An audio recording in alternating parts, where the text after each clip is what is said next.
name is Dr. Esther Trufan, and in today's video, we are going to make a saturated sugar solution. For the experiment, we're going to use raw sugar.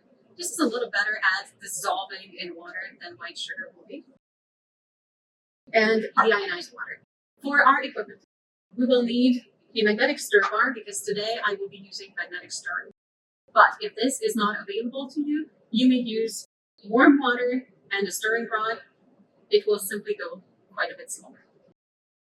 We will conduct our experiment in a 250 milliliter beaker. We will need a scale to measure the amount of raw sugar. If we would like to adjust the mass further, we can use a spatula.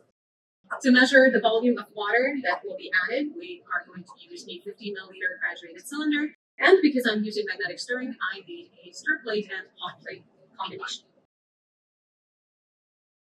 First, I am going to turn on my scale, place my 250 milliliter beaker on top, air it,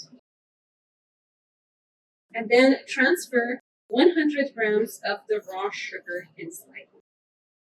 It may seem like a lot because sugar is extremely soluble in water.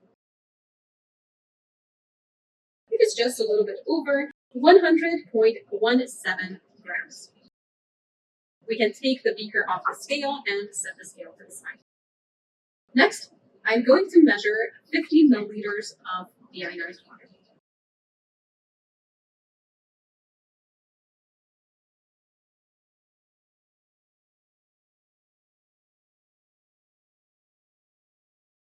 I will record the volume. It is 49.8 milliliters. Then I will pour my deionized water into my raw sugar that's inside the beaker. And I am done with the water. This is as much as we're going to add to it. And when we have a fully dissolved saturated sugar solution, then we should have this beautiful amber colored solution with no sugar residue on the bottom. In order to get there, I will be using my magnetic stir bar, which I'm going to place inside my beaker with the mixture. Then I will turn on my hot plate stir plate combination. I will begin stirring and I will begin heating gently because a little bit of heat is going to make the dissolving process go much faster.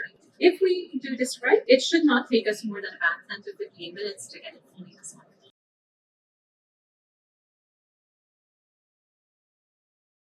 It has been approximately 15 minutes since I started stirring and warming my solution, and it is on a gentle heat setting. Originally, I had lots of bubbles, and if I take it off and set it aside on a reasonably cool surface, then those bubbles should over time dissipate, and I should have a reasonably clear solution. When we get to that point, we can consider ourselves having completed the task of making a saturated sugar solution.